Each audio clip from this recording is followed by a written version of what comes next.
Right welcome back to big TV digital exclusive big breaking news చూస్తున్నాం. కేరళలో సిక్కోలు అనే జాతికి చాలా పెద్ద ప్రమాదం తప్పిందని చెప్పుకోవచ్చు. ఎందుకంటే అక్కడ మత్స్యకారులందరికీ కూడా బోట్ ప్రమాదం జరిగింది. దాంట్లో దాదాపు 20 మందిగా ఉన్నారని కూడా చెప్పారు. అరేబియన్ సముద్రంలో దేవాల్తాడు బావస్థానపాడు దగ్గర జరిగిన ఈ గ్రామస్తులందరికీ చెందిన మత్స్యకారుల బోటుకి ప్రమాదం చోటు చేసుకుంది. అయితే బోట్ మునిగిపోతుండగా మత్స్యకారులను కాపాడారు.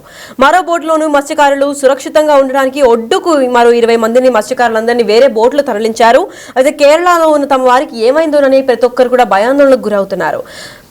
అయితే ఈ ఉపాధి కోసం కేరళకు వెళ్లిన మత్స్యకారులు అసలు ఏం జరిగింది, దాంట్లో ఎందుకు ప్రమాదం జరిగింది, దాంట్లో 20 మందే ఉన్నారా, ఇంకా ఎక్కువ మంది ఉన్నారా, అసలు వీళ్ళందరూ ఎక్కడి నుంచి ఎక్కడికి ప్రయాణిస్తున్నారు, అసలు దీనిపైన పూర్తి సమాచారం అందివ్వడానికి మా ప్రతినిధి లైన్ లో ఉన్నారు.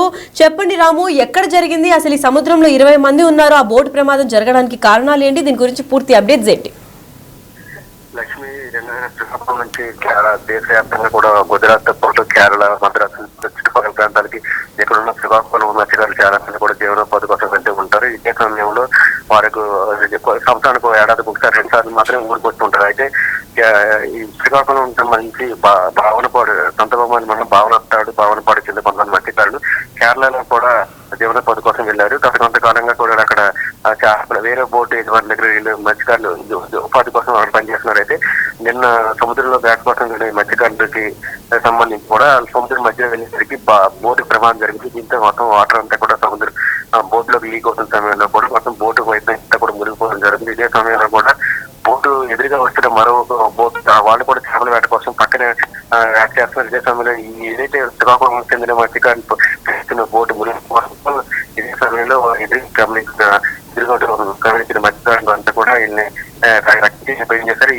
అందులో ఉన్న మత్స్యకారులందరినీ కూడా ఈడు బోట్లు ఎక్కించారు. అయితే దగ్గరగా ఉండడంతో కూడా ప్రమాదం ఎదురుగా ఉన్న బోట్లో ఇమీడియట్ గా ఆ బోట్ చూడ ఈ బోట్ లోకి వీళ్ళందరినీ చేశారు. లేకపోతే మాత్రం ఖచ్చితంగా 20 మంది కూడా ప్రమాదం జరిగకపోతుంది. ఎందుకంటే ఇది 50 కిలోమీటర్లు 100 కిలోమీటర్లు లోనికి వెళ్ళి, ఎందుకంటే అంచుని అక్కడ కూడా చేపలు దొరకవు కాబట్టి సుదూర ప్రాంతంలోకి లోనికి వెళ్ళి చేపలు వేట చేస్తారు. అక్కడైతే ఒక ప్రాంతాలు వెళ్ళేటప్పుడే మధ్య ప్రాంతాలు ఎక్కువగా దొరుకుతుందని దీంతో దూరం కేరళ అంటే అరేబియా మాసంలో బోటు నుంచి చాలా 100 కిలోమీటర్ల లోనికి వెళ్ళి సమయంలో ప్రమాదం జరిగింది. ఎదురుగా వస్తున్న మరొక మత్స్యకారు బోటు గమనిస్తే వెంటనే వాళ్ళందరినీ కూడా ఆ బోట్లో మూపోతున్న సమయంలో అందరినీ కూడా ఒడ్డుకు తీసుకొచ్చారు. అందరినీ కూడా వాళ్ళ బోట్లోకి తీసుకుని జరిగింది. ఇదే సమయంలో 20 మంది కూడా ప్రాణాపాయం ప్రాణాపాయం నుంచి కూడా బయటపడ్డారు. అయితే వాళ్ళంతా కూడా ఎటువంటి ఇబ్బంది లేకపోవడంతో స్థానికంగా ఉన్న వాళ్ళంతా కూడా ఊపిరి పీల్చుకున్నారు. ఎదురుగా ఉన్న బోటు రాక్షసి ఖచ్చితంగా కూడా ఇందులో చాలా మంది కూడా సముద్రంలో గల్లంతయ్యే అవకాశం ఉందని కూడా మత్స్యకారులు అయితే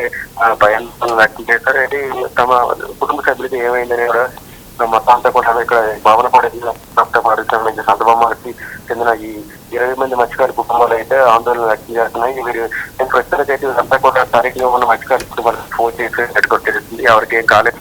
అయితే ప్రమాదం జరుగుతున్న సమయంలో ఎదురుగా వస్తున్న ఎదురుగా ఒక బోటు రావడం వల్ల ప్రమాదం జరిగింది. లేకపోతే కొంచెం ఇబ్బందిగా పరిస్థితులు వచ్చే ఉండేవి. ప్రస్తుతానికి అయితే ఎటువంటి ఇబ్బందులు అందరికీ ఒడ్డుకు నేర్చుకున్నట్టు తెలుస్తుంది. రైట్, మరి వీళ్ళందరూ ఇప్పుడు సురక్షితంగానే ఉన్నారా, లేదంటే ఇంకెవరికైనా పలు గాయాలయ్యాయా, లేదంటే ఎవరైనా ప్రాణాపాయ స్థితిలో ఉన్నారా రాము?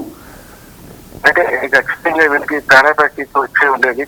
వాళ్ళ అదృష్టం కొద్దీ పక్కనే మరొక బోటు కూడా అక్కడ చేపలవాట చేయడం, వీళ్ళు బోటు ఊరికి మునిగిపోతున్న సమయంలో వాళ్ళు గమనించడం వల్ల వీటికి కూడా ప్రాణాపాయం లేకపోతే ఖచ్చితంగా కూడా ఇబ్బంది జరిగేది. అయితే మరి ఎవరికి కూడా సాధారణంగా మత్స్యకారులు అందరికి కూడా ఈత వస్తుంది కాబట్టి కొన్ని అరగంట గంట వరకు వీళ్ళంతా ఏదో పట్టుకుని ఎందుకంటే కొంతమంది టైర్లతో ఒడ్డుకు వచ్చే ప్రయత్నం చేయగలరు. అంటే అక్కడే ఉన్న బోట్లో వీళ్ళందరినీ కూడా ఎక్కించడం వల్ల వాళ్ళకి ఎటువంటి ప్రమాదం కానీ గాయాలు కానీ జరగలేదు అనేది కూడా మనకు తెలుసుకున్న సమాచారం. Right, thank you so much for the information Ram. Yes, కేరళలో సిక్కోలు వాసులకు తప్పిన ప్రమాదం అనే చెప్పుకోవచ్చు. ఎందుకంటే అరేబియన్ సముద్రం దేవాల్తాడు భావనపాడుకి అంటే ఈ 2 గ్రామాలకు చెందిన మత్స్యకారులు బోటుకి ప్రమాదం చోటు చేసుకుంది. అయితే ఇదే ప్రమాదం సమయంలో పక్కన అదృష్టవశాత్తు ఇంకో బోటు కూడా ప్రయాణిస్తుండగా ఆ బోటుకి ఇక్కడ ఎవరైతే బోటుకి ప్రమాదం జరిగిందో ఆ బోట్ నుంచి సగం మందిని అంటే దాదాపు 20 మందిని ఆ బోట్కి షిఫ్ట్ చేసి ఒడ్డుకి తరలించారు.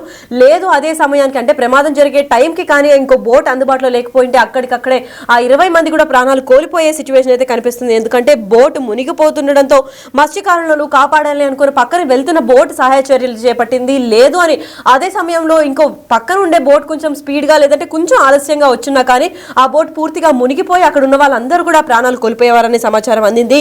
మరి సురక్షితంగా 20 మందిని ఒడ్డుకు చేర్చింది. ఉపాధి కోసం కేరళ వెళ్లిన మత్స్యకారులు కేరళలో ఉన్న తమ వారికి ఏమైందోనని ప్రతి ఒక్కరు కూడా భయాందోళనకు గురవుతున్నారు. అరేబియన్ సీలో జరిగిన ఈ ప్రమాదం త్రుటిలో తప్పిందని కూడా చెప్పుకోవచ్చు. పక్కనున్న వాళ్ళందరినీ కూడా 20 మందిని బోట్లో షిఫ్ట్ చేసి ఒడ్డుకు చేర్చారు. మరి ప్రస్తుతం ఇప్పుడు ఉన్న వారందరూ కూడా ప్రాణాలతో బతికి బయటపడ్డారని చెప్పుకోవచ్చు. ఎవ్వరికి ఏమి గాయాలు కూడా కాలేదు. ప్రస్తుతం అందరూ సురక్షితంగానే ఉన్నారని చెప్పుకోవచ్చు. తిరిగి మళ్ళీ వాళ్ళ ప్రాంతాలకు పంపించే ప్రయత్నం అయితే చేస్తున్నారు. మరి కానీ ప్రతి ఒక్కరు మత్స్యకారుల ఫ్యామిలీకి ఎవరైతే సంబంధించి ఉంటారో వాళ్ళందరూ కూడా ఈ న్యూస్ విన్న తర్వాత ప్రతి ఒక్కరి గుండెల్లో కూడా భయం మెదులుతోంది. ప్రతి ఒక్కరు భయాందోళనకు గురవుతున్నారని చెప్పుకోవచ్చు. ప్రతి కుటుంబ సభ్యులు కూడా అసలు వారికి ఏమైందా అన్న భయాందోళనకు గురవుతున్నారు. కాకపోతే ప్రస్తుతం వాళ్ళకు అందించాల్సిన ఇన్ఫర్మేషన్ ఏంటి అంటే ప్రతి ఒక్కరు కూడా సురక్షితంగానే ఉన్నారు. మరికొద్ది సేపట్లో వాళ్ళ గ్రామాలకు చేరుకోపోతున్నారని అయితే సమాచారం అందింది.